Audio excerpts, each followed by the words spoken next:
하나님 말씀 사도행전 5장 1절에서 11절 말씀입니다. 사도행전 5장 1절에서 11절입니다.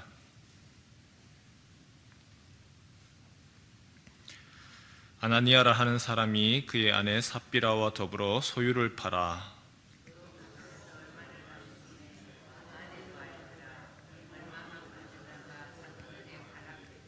베드로가 이르되 아나니아야, 어찌하여 사탄이 내 마음에 가득하여 내가 성령을 속이고 땅값 얼마를 감추었느냐.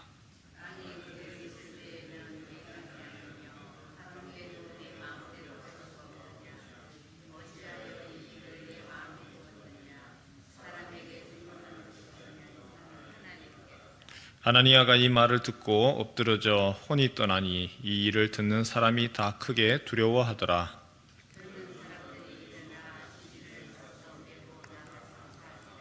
3시간쯤 지나 그의 아내가 그 일어난 일을 알지 못하고 들어오니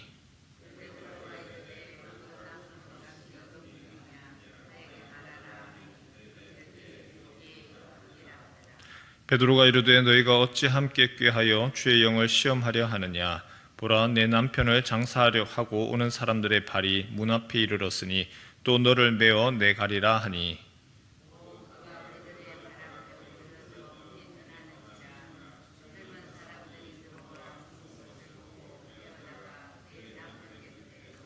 함께 읽습니다. 온 교회와 이 일을 듣는 사람들이 다 크게 두려워하니라. 아멘. 사도행전을 읽어보면 초대교회의 모습, 참 신약교회의 모습이 너무나 아름답고 또 위대하지요. 베드로가 예수님에 대해서 외치니까 한 번 외칠 때 3,000명이 회개를 했습니다. 예수님의 이름으로 바로 금과 은은 내게 없지만 나사렛 예수의 이름으로 일어나 걸어라 라고 할 때 못 걷는 사람이 일어서서 걷게 됩니다. 예수님을 중심으로 모일 때에 성령으로 충만했고 또 예수 그리스도를 위해서 자신의 소유 그리고 자신의 재산을 내어놓았습니다. 가난한 자가 없었더라 유무상통하는 일들, 이 세상에 그런 일이 없었던 참 천국이 이루어지는 그런 모습을 보여주었죠. 한마디로 희망과 소망의 공동체, 그리고 세상 사람들도 존경하는 그러한 참 너무나 이상적인 공동체, 교회의 모습이었습니다. 그러면 그런 이상적인 곳에는 항상 은혜만 존재를 할까요? 그런 천국 같은 곳에는 사탄이 근접도 못하고 그리고 그런 곳에는 아무 시험이 일어나지 않을까요? 오늘 사도행전 5장 말씀이 그렇지 않다라고 하는 것을 보여주죠. 그렇지 않습니다. 절대 천국이 이 땅 가운데서 계속해서 일어나는 것이 아니고 성령이 바로 성신이라고 이야기하죠.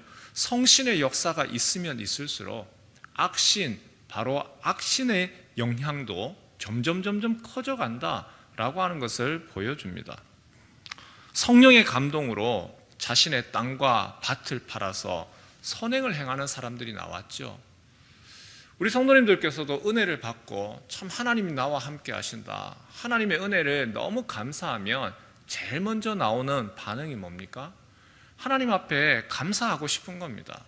헌금하고 싶습니다. 헌금해야 됩니다. 이거 해야 됩니다. 저거 해야 됩니다.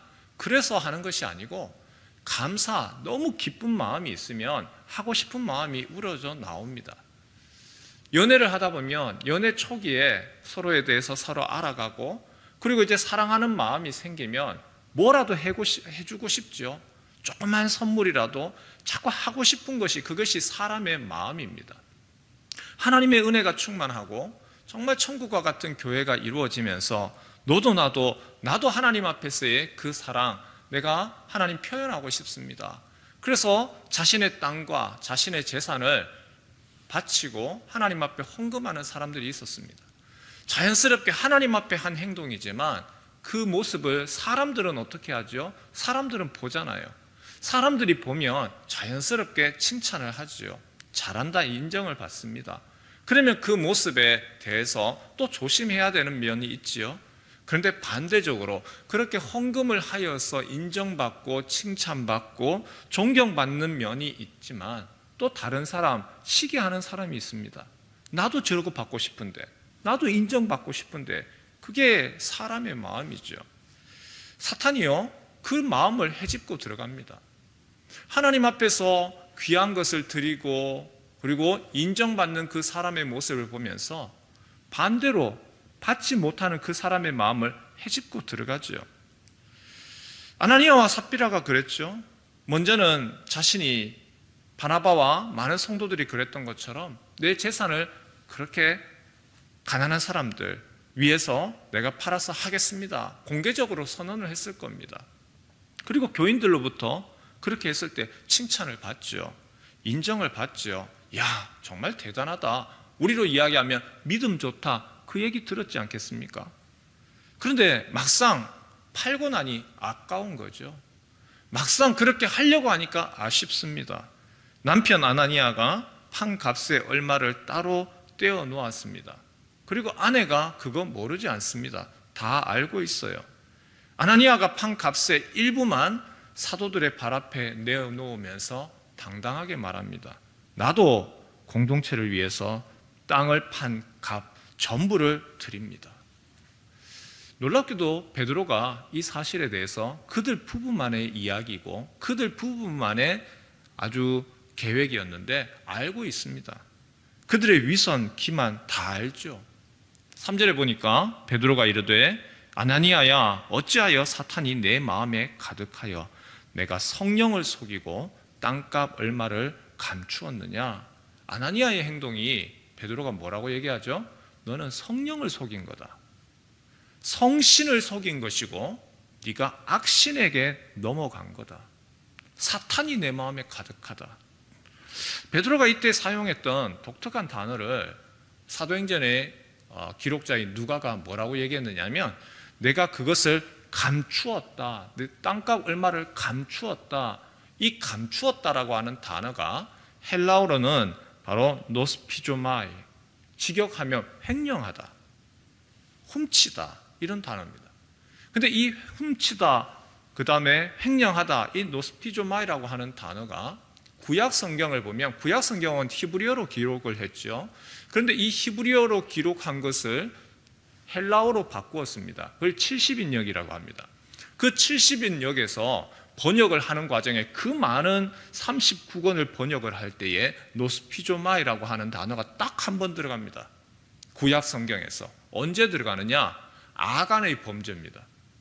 아간이 바로 여호수아 전쟁할 때에 요단강을 건너고, 그리고 여리고 성이 무너지고 모두가 승승장구하여서 아주 승기를 잡고 이야 이제 하나님이 도와주신다라고 하던 그런 바로 하늘을 찌를 듯한 사기가 있을 그때에 바로 아이성 전투에서 아간이 범죄를 하죠. 착복해서는 안 되는 거, 하나님의 명령으로서 그거는 여리고성에 있는 거 어떤 것도 건드려서도 안 되는 것, 그것을 건드리고 숨겼습니다. 하나님의 것을 훔쳤습니다. 똑같은 단어를 사용을 합니다.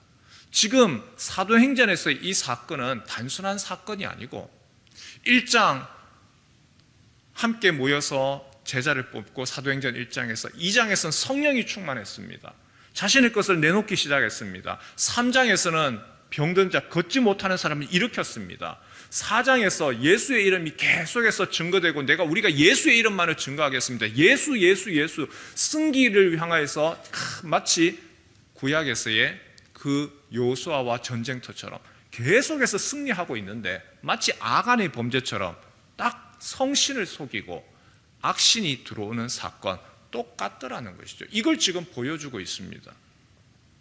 아간의 죄가 가나안에서 새로운 언약 공동체로 나아가려고 할 때 브레이크를 탁 걸었듯이 지금 신약교회가 하나님이 원하시는 모습대로 나아가려고 하는데 바로 아나니아와 삽비라, 그 악신이 브레이크를 걸더라는 것이죠. 이 범죄는요, 사도들에게 한 범죄가 아니고 교회 공동체를 위험에 빠뜨리는 것이고 하나님께 대한 거짓말이다. 베드로의 지적에 아나니아의 혼이 떠나갑니다. 그리고 사람들이 그를 메고 나가 장사했습니다. 3시간이 지나서 아나니아의 아내가 무슨 일이 벌어진지도 모르고 삽비라가 들어와서 똑같이 거짓말을 합니다. 남편이 죽었는지도 모르고 남편과 공모한 그대로 거짓말을 하지요. 베드로가 이르되 너희가 어찌 함께 꾀하여 주의 영을 시험하려 하느냐. 보라, 내 남편을 장사하고 오는 사람들의 발이 문 앞에 이르렀으니 또 너를 메어 나가리라. 그러자 삽비라가 베드로의 발 앞에 엎드려서 죽음을 맞이했습니다. 아나니아와 삽비라의 거짓말이 무엇이죠? 사도들이 하나님이 사용하셨던 특별한 그 사도들의 권위를 우습게 봤습니다. 교회를 우습게 여겼습니다. 성신을 기만하고 속였습니다. 그럴 때에 그 성신께서 어떻게 하시죠? 그 악신이 든 사람들을 쳐서 넘어뜨리십니다. 내가 숨긴 거 어떻게 알겠느냐? 그런데 하나님이 베드로에게 특별한 능력을 주시고 그 부분을 알게 하셨습니다. 우리가 기억해야 할 것이 있습니다. 성령의 능력을 과소평가하면 안 되죠. 성령, 성신의 능력을 과소평가해서는 안 됩니다. 동시에 악신의, 그 악령의 악신의 활동, 그 능력 또한 과소평가해서는 안 됩니다. 성령이 충만한 곳에 악신이 얼씬도 못한다, 그런 생각하시면 안 되죠. 오히려 성신이 충만한 곳에, 성령이 충만한 곳에, 하나님의 은혜가 충만한 곳에 오히려 사탄은 계속해서 도전을 하고 또한 그곳을 향하여서 어떻게든지 무너뜨리려고 난리를 부립니다. 성경을 한번 보십시오. 은혜가 충만한 곳에 악신이 활동을 했습니다. 바로 에덴 동산, 하나님이 창조하셨던 그 최고의 좋은 곳, 그리고 하나님이 사람을 창조하시고 보시기에 매우 좋았더라, 바로 하나님이 보시기에 가장 좋았다라고 하는 바로 그때에 뱀으로 둔갑한 사단이 찾아와서 하와를 속이고 아담을 무너뜨렸습니다. 출애굽기도 마찬가지죠. 이스라엘 백성이 홍해의 기적을 체험하고 그리고 시내산에 도착했습니다. 시내산이 어떤 곳이냐?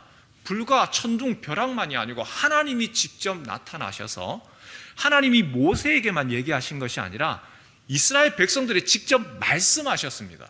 하나님의 음성을 직접 들었던 곳이 시내산입니다. 그게 너무 두려워서 모세, 하나님이 말씀하시지 말고 당신이 우리한테 얘기해도 충분합니다. 여러분, 그랬던 아주 놀라운 장소입니다. 하나님의 음성을 직접 들었던 곳이죠.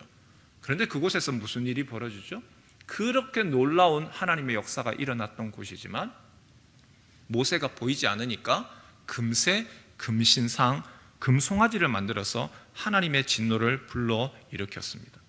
아무리 좋은 교회, 아무리 좋은 공동체, 아무리 좋은 신앙인이라 할지라도 우리 안에 채워져야 할 것이 예수가 아니라 또다시 내가 주인공이 되어지고 내가 나에게 집중하게 되고 나 자신의 필요, 다른 사람들과 비교하면서 저 사람은 인정받고 칭찬받는데 왜 나는, 그 마음이 드는 순간 우리의 마음에 사탄이 집요하게 파고듭니다. 이 부분은 목사라도 마찬가지고 장로도 마찬가지고 권사도 집사도 마찬가지입니다. 성신이 충만했던 만큼 악신은 오히려 더 어김없이 파고들고 그리고 아나니아와 삽비라에게 파고들었던 것이죠. 앞에서 말씀드렸던 것처럼 가장 하나님의 은혜를 받았을 때, 충만할 때에 제일 먼저 하는 일이 무엇이죠? 하나님 앞에 드리고 싶습니다. 헌금하고 싶습니다. 주님, 아깝지가 않습니다. 주님 주신 은혜가 너무 큰데 내가 이게 뭐가 아깝습니까? 그 마음이 들죠. 그런데 반대로 악신이 우리에게 찾아올 때, 우리가 마음에 시험 들었다고 할 때 제일 먼저 나타나는 일이 뭐죠? 다른 사람은 모릅니다. 다른 사람들한테는 전혀 표현 안 합니다. 내 마음이 흔들립니다. 헌금하는 것부터 손이 쪼그라듭니다. 움츠려듭니다. 내가 헌금하면서도 아쉬운 마음이 듭니다. 마음이 기쁜 마음으로 하지 않습니다. 그렇게 사랑하던 사람한테는 모든 것을 퍼주었는데 그 사랑의 마음이 식으면 어떻게 되죠? 거두어 드리고 싶죠. 집에서 부부지간도 마찬가지지 않습니까? 내 마음이 남편한테, 자녀들한테 기분이 좋을 때는 반찬 하나라도 더 주고 싶죠. 만들고 싶죠. 반대로 내 마음이 시험 들면 어떻죠? 내 마음이 불편해요. 반찬 안 나옵니다. 그렇다고 해서 행동이 다른가요? 행동 다르지 않습니다. 그러나 내 마음은 이미 그렇게 불편한 거죠. 행동이 나왔다, 그 다음에 목소리가 커졌다, 그리고 행동으로 나왔다라고 하는 것은 이미 단계가 넘었던 것이죠. 성도 여러분, 초대교회 시대나 지금 시대나 사탄이 파고듭니다. 하나님의 은혜가 크면 클수록, 그러면 사탄이 시험하지 않느냐? 시험합니다. 오히려 시험하고 파고듭니다. 그래서 우리의 초점이 날마다 예수 그리스도로, 예수로 충만하지 아니하면, 그 빈 공간에, 채워져야 할 공간에 예수로 충만하지 아니하면 또 섭섭함이 들고 또 원망이 들고, 우리의 욕망, 인정받고 싶고 또 내가 칭찬받고 싶고 다른 사람들하고 비교하면서 그 마음에 시험이 듭니다. 아나니아와 삽비라 부부, 성령을 속이고 성령을 시험했습니다. 성령께 순종하고 그 죄의 요소를 걷어내지 아니하면, 아니 내가 걷어내는 게 중요한 것이 아니라 예수로 채워지지 아니하면 그 빈자리 파고듭니다. 오늘 이 아침에 기도할 때, 주님 내 안에서 하나님으로 인해서 충만케 하시고 예수로 충만케 해주십시오. 우리가 어떻게 안 하려고 하는 게 중요한 것이 아니라 먼저 그 자리를, 나의 빈자리를 다른 내 욕망으로, 칭찬으로, 인기로 채우는 것이 아니고 내 마음 안에서 예수로 충만케 하옵소서. 그렇게 간구하고 기도하는 이 아침 되시길 주님의 이름으로 축원합니다.